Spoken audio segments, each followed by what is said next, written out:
ನಮಸ್ಕಾರ. ಕನ್ನಡ ಒನ್ಗೆ ಸ್ವಾಗತ. ನಾನು ಭಾಗ್ಯನಾರಾಯಣ ಬೊಗವರಪು. ಕರ್ನಾಟಕದ ಕಾಂಗ್ರೆಸ್ ಪಕ್ಷದಲ್ಲಿ ನಿನ್ನೆ ಒಂದು ಬಿರುಸಿನ ಸಭೆ ನಡೆಯಿತು.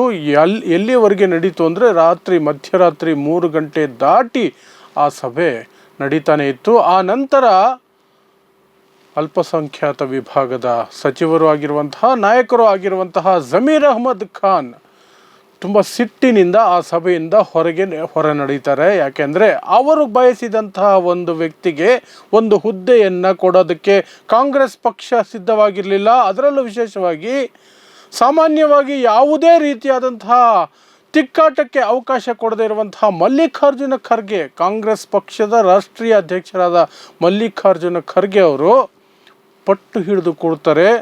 ಇಲ್ಲ, ಜಮೀರ್ ಅಹ್ಮದ್ ಖಾನ್ ಹೇಳಿದವ್ರಿಗೆ ಆ ಹುದ್ದೆಯನ್ನು ಕೊಡಲ್ಲ, ನಾನು ಹೇಳಿದಂತಹ ವ್ಯಕ್ತಿಗೇನೆ ಆ ಹುದ್ದೆ ಕೊಡೋದು ಅಂತ. ಆ ಹುದ್ದೆ ಯಾವುದು ಅಂದರೆ ವಕ್ಫ್ ಬೋರ್ಡಿನ ಅಧ್ಯಕ್ಷರ ಸ್ಥಾನ. ನಿನ್ನೆ ಅದಕ್ಕಾಗಿ ಒಂದು ಸಭೆ ನಡೆದಿತ್ತು. ಜಮೀರ್ ಅಹ್ಮದ್ ಖಾನ್ ಅವರು ಅನ್ವರ್ ಪಾಷಾ ಅವರನ್ನು ವಕ್ಫ್ ಬೋರ್ಡಿನ ಅಧ್ಯಕ್ಷರನ್ನಾಗಿ ಮಾಡಬೇಕು ಅಂತ ಶಿಫಾರಸು ಮಾಡಿರ್ತಾರೆ. ಅನ್ವರ್ ಪಾಷಾ ಜಮೀರ್ ಅಹ್ಮದ್ ಖಾನ್ ಅವರಿಗೆ ತುಂಬ ಆಪ್ತರು. ಆದರೆ ಈ ಸಭೆಯಲ್ಲಿದ್ದಂತಹ ಮಲ್ಲಿಕಾರ್ಜುನ ಖರ್ಗೆ ಅವರು ಅದಕ್ಕೆ ದೊಡ್ಡ ಮಟ್ಟದಲ್ಲಿ ವಿರೋಧ ವ್ಯಕ್ತಪಡಿಸ್ತಾರೆ. ಯಾವ ಮಟ್ಟಕ್ಕೆ ಅಂದರೆ ಸಾಧ್ಯವೇ ಇಲ್ಲ, ನಾನು ಸೂಚಿಸುವ ಹೆಸರನ್ನೇ ಅಂತಿಮ ಮಾಡಬೇಕು ಅನ್ನುವ ಮಟ್ಟಕ್ಕೆ ಮಲ್ಲಿಕಾರ್ಜುನ ಖರ್ಗೆ ಹೋಗ್ತಾರೆ.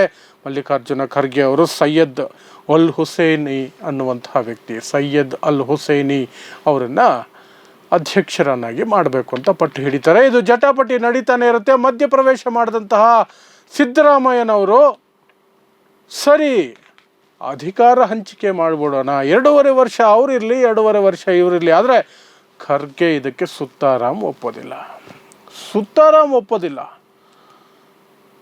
ಕೊನೆಗೆ ಖರ್ಗೆ ಅವರು ಖಡಕ್ ಆಗಿ ಹೇಳ್ಬಿಡ್ತಾರೆ, ಸಾಧ್ಯನೇ ಇಲ್ಲ ಅಂತ. ಆ ಸಂದರ್ಭದಲ್ಲಿ ಜಮೀರ್ ಅಹ್ಮದ್ ಖಾನ್ ಒಂದು ದಾಳ ಉರುಳಿಸ್ತಾರೆ, ಒಂದು ಬ್ಲ್ಯಾಕ್ ಮೇಲ್ ತಂತ್ರವನ್ನು ಉಪಯೋಗ ಮಾಡೋಕ್ಕೆ ಪ್ರಯತ್ನ ಮಾಡ್ತಾರೆ. ಅದೇನು ಅಂದರೆ, ಹಾಗಾದರೆ ನಾನು ಸಚಿವ ಸ್ಥಾನಕ್ಕೆ ರಾಜೀನಾಮೆ ಕೊಡ್ತೀನಿ. ಇದು ಹೇಳಿದ ಮೇಲಾದರೂ ಸಹ ಸ್ವಲ್ಪ ಪಕ್ಷ ಬಗ್ಗುತ್ತೆ, ನನ್ನ ಬೇಡಿಕೆಯನ್ನು ಈಡೇರಿಸುತ್ತೆ ಅನ್ನುವಂತಹ ಒಂದು ಒಳಗೆ ಲೆಕ್ಕಾಚಾರವನ್ನು ಜಮೀರ್ ಅಹ್ಮದ್ ಖಾನ್ ಹಾಕ್ಕೊಂಡಿದ್ರು. ಆದರೆ ಈ ಬಾರಿ ಸಾಮಾನ್ಯವಾಗಿ ಜಮೀರ್ ಅಹ್ಮದ್ ಖಾನ್ ಅವರ ಬೇಡಿಕೆಗಳಿಗೆ ತಿರಸ್ಕಾರ ಸಿಗೋದು ಬಹಳ ಕಡಿಮೆ. ಯಾಕಂದರೆ ಅಲ್ಪಸಂಖ್ಯಾತರಲ್ಲಿ ಇರುವುದೇ ಕೆಲವು ನಾಯಕರು ಮತ್ತು ಕಾಂಗ್ರೆಸ್ ಪಕ್ಷದ ವೋಟ್ ಬ್ಯಾಂಕ್ ಆಗಿರುವಂತಹ ಅಲ್ಪಸಂಖ್ಯಾತರನ್ನು ಅವರು ಯಾವುದೇ ಕಾರಣಕ್ಕೂ ಸಹ ಮುನಿಸಿಕೊಳ್ಳುವಂತೆ ಮಾಡೋದಕ್ಕೆ ಮುಂದಾಗೋದಿಲ್ಲ ಕಾಂಗ್ರೆಸ್ ಪಕ್ಷ. ಆದರೆ ಈ ಬಾರಿ ಈ ವಿಚಾರದಲ್ಲಿ ಖರ್ಗೆ ಅವರು ಪಟ್ಟು ಹಿಡಿದು ಕೂತಿದ್ರು. ಇನ್ನು ನಾಸಿರ್ ಹುಸೇನ್ ಅವರು ಸಹ ಖರ್ಗೆ ಅವರ ಪರವಾಗಿ ಇದ್ದಿದ್ದರಿಂದ ಜಮೀರ್ ಅಹ್ಮದ್ ಖಾನ್ ಅವರಿಗೆ ದೊಡ್ಡ ಹಿನ್ನಡೆಯಾದಂತಾಯಿತು.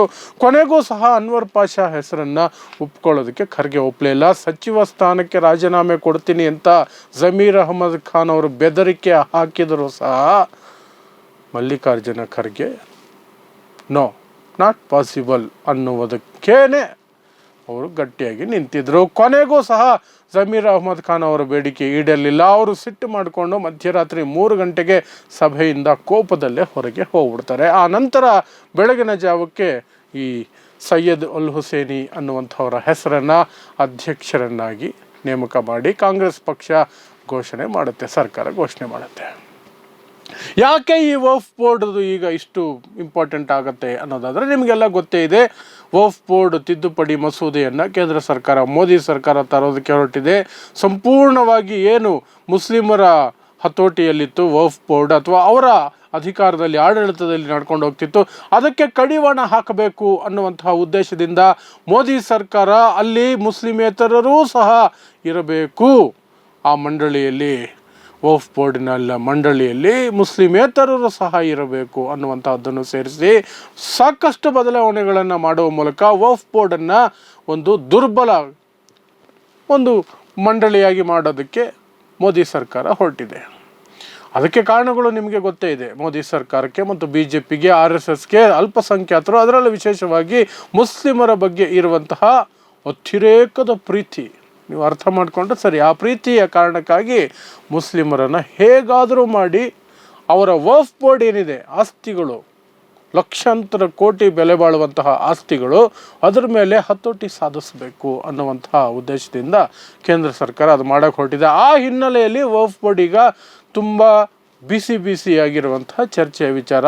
ಹಾಗಾಗಿ ವಕ್ಫ್ ಬೋರ್ಡ್ ಮೇಲೆ ಯಾರು ಅಧಿಕಾರ ವಹಿಸ್ಕೊಂಡಿರ್ತಾರೆ ಅನ್ನೋದೊಂದು ಮುಖ್ಯ ಆಗುತ್ತೆ. ಇನ್ನೊಂದು, ಅಲ್ಪಸಂಖ್ಯಾತ ಸಮುದಾಯದಲ್ಲಿ ವಕ್ಫ್ ಬೋರ್ಡಿನ ತಮಗೆ ಆಪ್ತರಾಗಿರುವಂಥವ್ರು ಕಂಟ್ರೋಲಲ್ಲಿ ವಕ್ಫ್ ಬೋರ್ಡ್ ಇದ್ದರೆ ಆ ಸಚಿವರಿಗೆ, ಆ ನಾಯಕರಿಗೆ ಏನೋ ಒಂದು ಪ್ರೆಸ್ಟೀಜ್ ಆಗಿರುತ್ತೆ.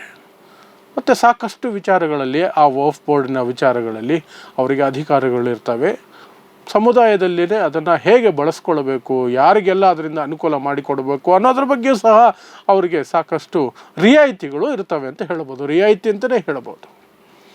ಸೊ ಇದೆಲ್ಲದ ಕಾರಣಕ್ಕಾಗಿ ವಕ್ಫ್ ಬೋರ್ಡಿನ ಅಧ್ಯಕ್ಷರ ನೇಮಕ ಒಂದು ರೀತಿಯಾಗಿ ತುಂಬ ಇಂಪಾರ್ಟೆಂಟ್ ಮ್ಯಾಟ್ರ್ ಆಗಿತ್ತು. ಆದರೆ ಈ ಬಾರಿ ಯಾಕೋ ಯಾವುದೇ ರೀತಿಯಲ್ಲೂ ಸಹ ಇತ್ತೀಚಿನ ವರ್ಷಗಳಲ್ಲಿ ಖರ್ಗೆ ಸಾಹೇಬರು ಸುತ್ತಾರಾಮ್ ಯಾವುದರಲ್ಲಿಯೂ ಕೂಡ ತಿಕ್ಕಾಟಕ್ಕೆ ಅವಕಾಶ ಮಾಡಿಕೊಡ್ತಿರಲಿಲ್ಲ. ಆದರೆ ಈ ವಿಚಾರವಾಗಿ ಪಟ್ಟು ಹಿಡಿದ್ರು, ನಾನು ಹೇಳಿದ ಹೆಸರೇ ಅಂತಿಮ ಆಗಬೇಕು ಅಂತ ತಮ್ಮ ಆಪ್ತನನ್ನೇ ವಕ್ಫ್ ಬೋರ್ಡ್ ಅಧ್ಯಕ್ಷರನ್ನಾಗಿ ನೇಮಕ ಮಾಡಿದ್ದಾರೆ.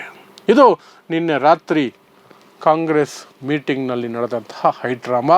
ಯಾವ ಲೆವೆಲ್ಗೆ ಅಂದರೆ ಜಮೀರ್ ಅಹ್ಮದ್ ಖಾನ್ ಸಚಿವ ಸ್ಥಾನಕ್ಕೆ ರಾಜೀನಾಮೆ ಕೊಡ್ತೀನಿ ಅನ್ನೋ ಮಟ್ಟಕ್ಕೆ ಹೋದರೂ ಸಹ ಅವರ ಮಾತು ನಡೆಯಲಿಲ್ಲ.